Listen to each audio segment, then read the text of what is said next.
En la comunicación, ¿eh? Vamos, ¿te parece? Dale, estamos en comunicación entonces con el ministro de Hacienda y Finanzas de la provincia del Chaco, Alejandro Abraham. Alejandro, buen día, gracias por estos minutos. Buen día, Martín, buen día.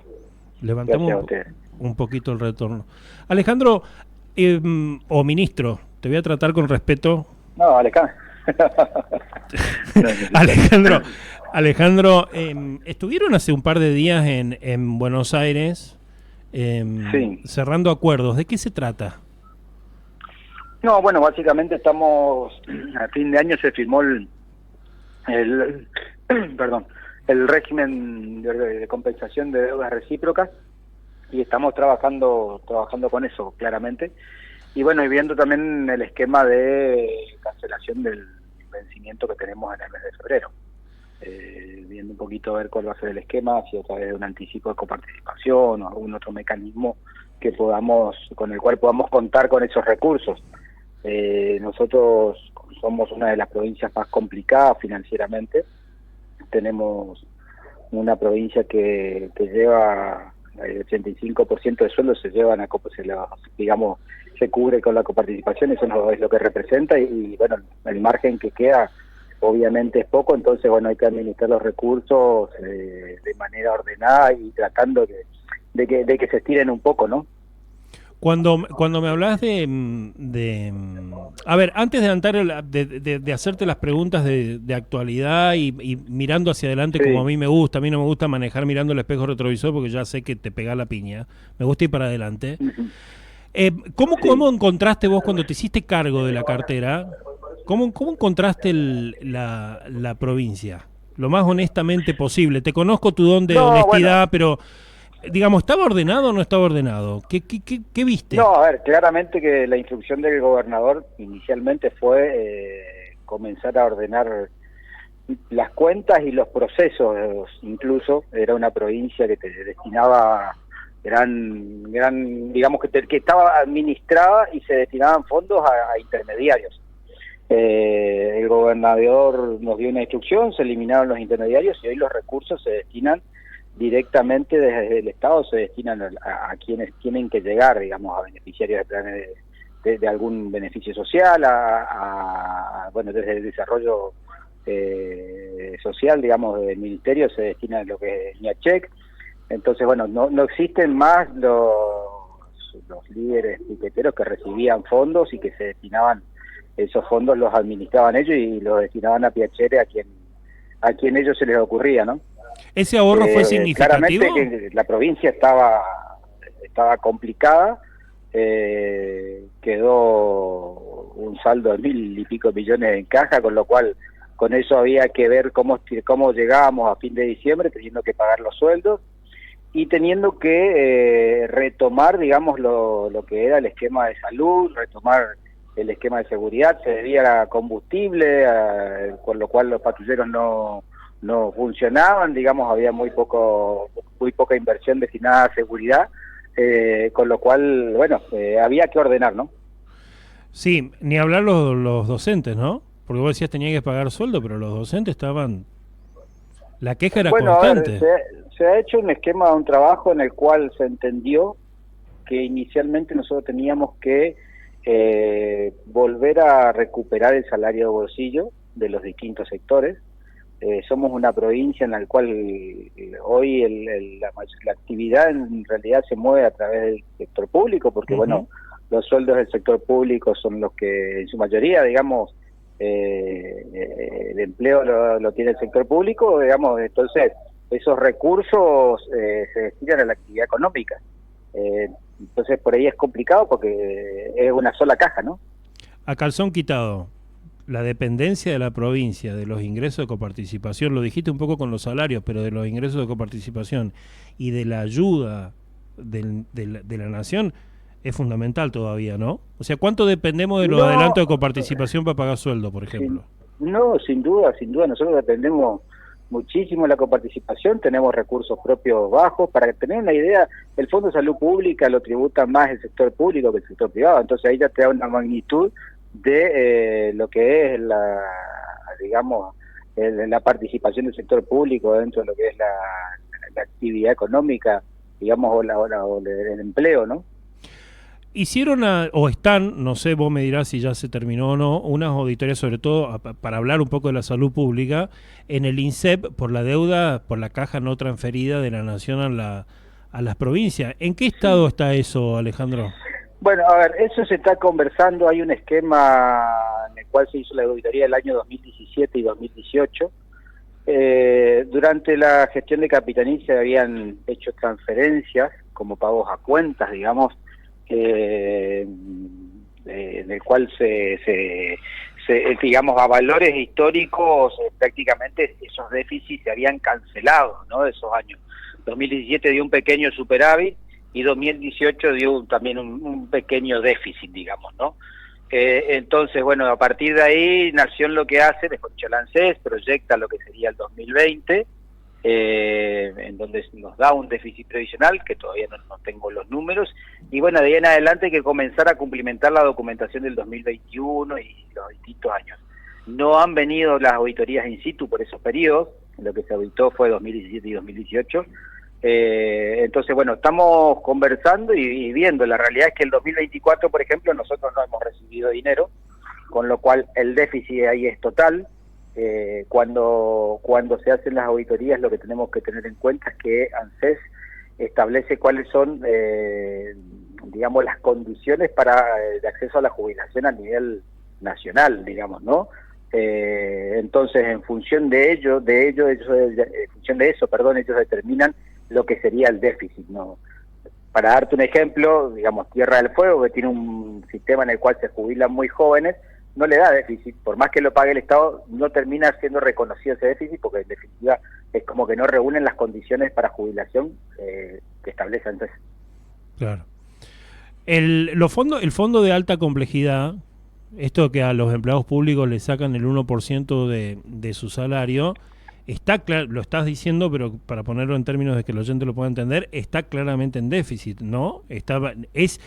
Digamos, la Cámara de Diputados lleva 3 intentos, el oficialismo de la Cámara de Diputados lleva 3 intentos, corregime si me equivoco, creo que son 3 intentos de que se apruebe un aporte mayor de ese fondo de alta complejidad. Sí, a ver, acá hay una realidad. El que conoce un poco el sistema de salud sabe que las necesidades son infinitas, pero y los recursos son muy limitados, en donde generalmente la mayor cantidad de recursos se lo llevan las cuestiones, digamos, de alto costo, ¿no? O sea, enfermedades oncológicas o ciertos tratamientos que son muy costosos. Entonces, todo sistema de salud requiere administrar esos recursos y planificar las prestaciones. Claramente, alta complejidad, estamos refiriéndonos justamente al alto costo, entonces esos recursos son insuficientes. El INSEP, si nosotros comparamos el INSEP con otra obra social, una prepaga, como OSDE, como Sinmedical, tiene más cobertura incluso que esas obras sociales, que esas prepagas.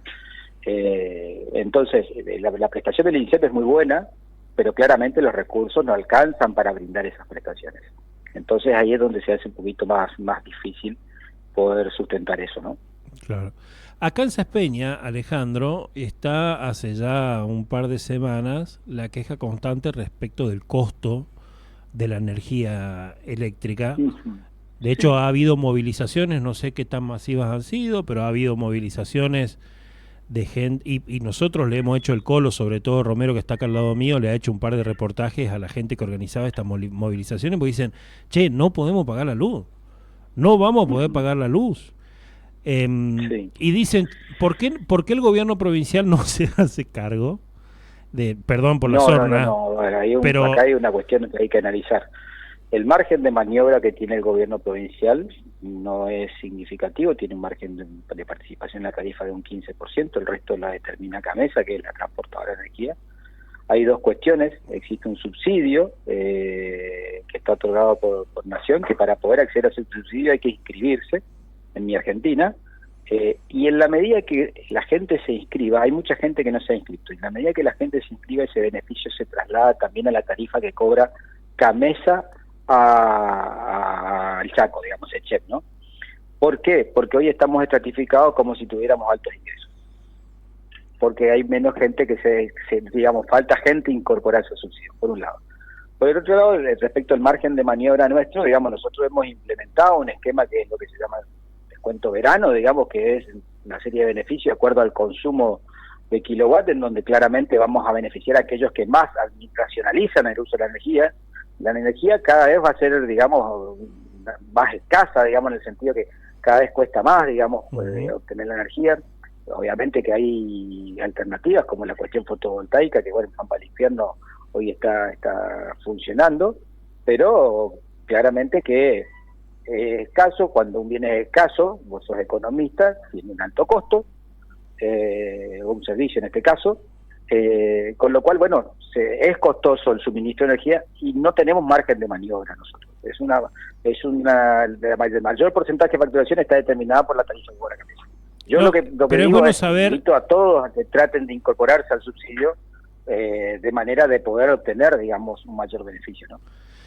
Es bueno que la gente comprenda que no es que no se quiere, sino que no se puede, porque como los ingresos casi totales, lo estás explicando recién, los ingresos casi totales de la provincia son de coparticipación, los significativos son de coparticipación. Si dejas de pagar Camesa, nos bajan la palanca, porque no podemos seguir debiéndole. Ya dejó Capitanich una deuda terrible, que ahora me dirás vos si eso se está empezando... 3.000 millones. 310.000 millones, sí, que se está empezando, no sé, vos ahora me dirás si se está empezando a pagar o no. Lo sabe mejor que yo la gente, el presidente Sechet. Lo que digo en esto es claramente que somos, durante muchos años ha habido justamente una administración de recursos de manera deficiente, en donde se priorizó, si se quiere, digamos, subsidiar en general y no verdaderamente al que necesita, establecer los subsidios para quienes lo necesitan. Entonces, el uso irracional de los recursos termina derivando en que no hubo inversión, no hubo mantenimiento de la red, nunca se pensó en generar una infraestructura energética. Entonces, durante mucho tiempo se destinaron recursos de manera, digamos, como si los recursos existieran siempre. Y los recursos no existen siempre, los recursos son escasos, más en una provincia como la nuestra. Dependemos de la coparticipación y hay que ver también hacia adelante cómo se van a dar las discusiones. Nosotros como provincia, claramente, que no vamos a ceder ningún centavo, digamos, de lo que nos corresponde, pero se viene también una cuestión, digamos, en este gobierno, de ver cómo funcionan los recursos. De la correspondencia fiscal, esto, Alejandro. La mayor discusión claramente es las provincias tienen autonomía, los municipios tienen autonomía, pero bueno, también si queremos transparentar la economía y queremos que exista, digamos, correspondencia fiscal, le dice el presidente, menor costo para quien produce y quien comercializa, digamos, tenemos que trabajar sobre eso. Sí, la famosa discusión de la ley de coparticipación y la correspondencia fiscal, ¿no? O sea, eso es lo que se va a venir hacia adelante. Sí, bueno, claramente que nosotros no generamos lo que recibimos, ¿no? Eso no hay ninguna duda, digamos. Somos una provincia que tenemos una actividad productiva, sobre todo productos primarios, pero bueno, no generamos los recursos, no aportamos la cantidad de recursos que recibimos, ¿no? Ahí voy a la última pregunta de mi parte y te agradezco de vuelta que este tiempo, Alejandro, porque sé que vas de reunión en reunión, de hecho me ha costado bastante conseguirte, no porque no quieras, sino porque estás una persona que está muy ocupada, y te agradecemos mucho por este tiempo. Estamos hablando con Alejandro Abraham, el ministro de Finanzas y Hacienda de la provincia del Chaco. Una de las quejas importantes ya a nivel nacional del sector productivo, sobre todo el sector primario, agropecuario, es la carga impositiva que se está volviendo casi prohibitiva. Ejemplo, retenciones en la soja del 32-33%, el maíz el 10% y toda la historia esta. Y cuando uno eleva esa queja al ministro de Economía de la Nación, el ministro de Economía de la Nación dice, ay, nosotros nos encanta bajar impuestos, nos encantaría bajar impuestos, lo vamos a hacer cuando tengamos superávit. Mientras tanto que las provincias y los municipios bajen impuestos. ¿En qué estado está la provincia del Chaco en lo que le corresponde a los impuestos provinciales? Bueno, hay una cuestión, digamos, que es una cuestión de lectura, en donde hay como un mensaje de que las provincias no hicieron ajustes y que las provincias, digamos, no han puesto, digamos, de su parte, y yo no considero que sea así. La Nación, digamos, al manejar, digamos, los hilos del títere ha decidido no transferir nada a la provincia, ha suspendido toda la obra pública. Entonces, bueno, me parece que no es que las provincias no hicieron ajustes, las provincias los hicieron. ¿Habrá sido la fuerza? Sí, habrá sido la fuerza, pero las provincias hicieron su ajuste. Las retenciones claramente que es una carga para quienes tengan que exportar, digamos, y me parece que claramente que eso tiene que disminuir. Hoy la Nación, para dar una idea, tiene superávit, pero la tiene también gracias a que no ha distribuido ATN. Esa masa de ATN, que son fondos que en definitiva deberían ir a las provincias, claramente en las condiciones en las que establecen la distribución de ATN, no como siempre se ha hecho, sino para situaciones de emergencia, determinadas situaciones, son fondos que son de las provincias, digamos. Hoy la Nación no los transfiere, los tiene, digamos, ahí estables, se ha transferido muy poco como aporte, como transferencias discrecionales.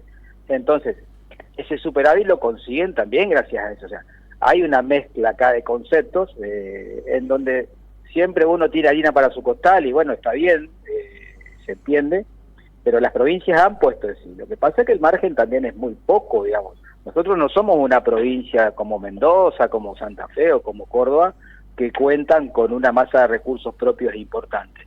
Nosotros tenemos una participación entre un 10 y un 15% de los recursos propios sobre el total de coparticipación, sobre el total de recursos. Entonces muy poco lo que se puede hacer también, ¿no? Y aún así... Y es poco el margen de maniobra, sí. Y aún así, la provincia del Chaco, tengo entendido, corregime si me equivoco, tengo entendido, la provincia del Chaco ha emitido un decreto, creo que fue a principios del gobierno, renunciando a ingresos brutos sobre bienes, sobre inmobiliario, ¿no? Fue una ley. Fue una ley. Para aquellos que inicien actividades, se estableció la exhibición del impuesto a los ingresos brutos durante un año. Y también se estableció el beneficio para aquellos que no tengan, del impuesto inmobiliario rural para aquellos que tengan hasta 500 hectáreas, y la exhibición del Fondo de Salud Pública del componente patronal, digamos, del componente de los empleados, digo, para las empresas. ¿Qué deuda es la que tenemos que pagar en febrero todos? Que vos tenés que firmar el cheque, pero lo pagamos todos los chaqueños. ¿Qué deuda es? No, lo pagamos todo. En realidad es una deuda originada en un bono que emitió Pepo durante su gestión para pagar una sentencia judicial, digamos, para pagar una deuda corriente, en definitiva, y que después Capitanía lo reestructuró en el 2021, con lo cual nunca se pagó ese bono. Nosotros, ni bien asumimos, lo tuvimos que hacer frente al vencimiento de febrero y el vencimiento de agosto. ¿Ese es el famoso bono en dólares? ¿Cómo? ¿Es el famoso bono en dólares, la deuda en dólares que se ha hecho tan famoso? El famoso bono en dólares son 40 millones de dólares que vencen en el mes de febrero. ¿Y qué pasó con esa guita? ¿A dónde fue a parar? ¿A dónde fue a parar? No, bueno, la plata fue para una sentencia judicial, digamos, para cubrir una sentencia judicial, para cumplir con una sentencia judicial. ¿Estamos pagando la deuda? Cuando uno tiene una sentencia judicial, creo yo, la gestión sería, te pago al beneficiario de la sentencia judicial, te pago con el bono. Sí, no le tirás el muerto al que viene. Claro, no le tirás el muerto al que viene, eso es lo que estás diciendo. Exactamente. No que se haga cargo el otro. Ni al que viene ni al resto de los chaqueños, digamos, se entiende que hay un juicio ganado, buena ley, quizás, digamos, no nos corresponde analizar respecto a la sentencia o evaluar respecto a la sentencia, pero entiendo que quienes deberían tener esa propuesta de pago son los que han ganado la sentencia, los beneficiarios de la sentencia, y no todos los chaqueños. Exactamente. La última, ahora sí prometo que la última, dije que era la última hace un par de minutos, prometo por mi parte la última, no sé si el Colo quiere hacerte alguna pregunta. ¿En qué estado está la deuda con Camesa, la vieja y la nueva? La que se va generando, que vamos generando mes a mes cuando tenemos los aires prendidos. Hoy, digamos, Sechel viene maniobrando en un esquema en el cual, digamos, no tengo bien presente cuál es, pero la vieja está en un proceso de negociación y se va cumpliendo con un convenio de pago. Y respecto de lo que es actualmente la gestión nuestra, digamos, Sechel viene cumpliendo, en algunos casos con cheque, en algunos otros casos con transferencia, que también se ha hecho desde digamos, del Ejecutivo, Hacienda. Con lo cual también, digamos, es una cuestión que tenemos que tener en cuenta, y son recursos que se destinan a eso, ¿no? O sea, hoy, digamos, tenemos un estado en el cual todo depende del mismo bolsillo, entonces es muy complicado. Sí, cortita. Me preguntan acá, dice, hola Colo, dice, ¿podrías preguntar fecha de cobro al sector docente y proporcional de vacaciones a los suplentes, ya que este mes estamos sin sueldo los suplentes porque se corta en vacaciones nuestro sueldo, dice? Cronograma de pago fue anunciado hoy por el gobernador. El día 30 va a cobrar el sector pasivo. Sí. Se van a acreditar los sueldos, van a estar disponibles a partir Sí. de las 21 horas en el banco, los cajeros del Banco del Chaco, y el día 31 para el sector activo. Ahí se incluye la actualización del sector docente del 8%, digamos, que estaba contemplado en la actualización trimestral. Dale, gracias. Alejandro, ha sido más que amable con nosotros. Gracias por este tiempo y te mando un abrazo. Un abrazo. Un abrazo grande. Gracias a ustedes. Hasta luego. Hasta Adiós. luego.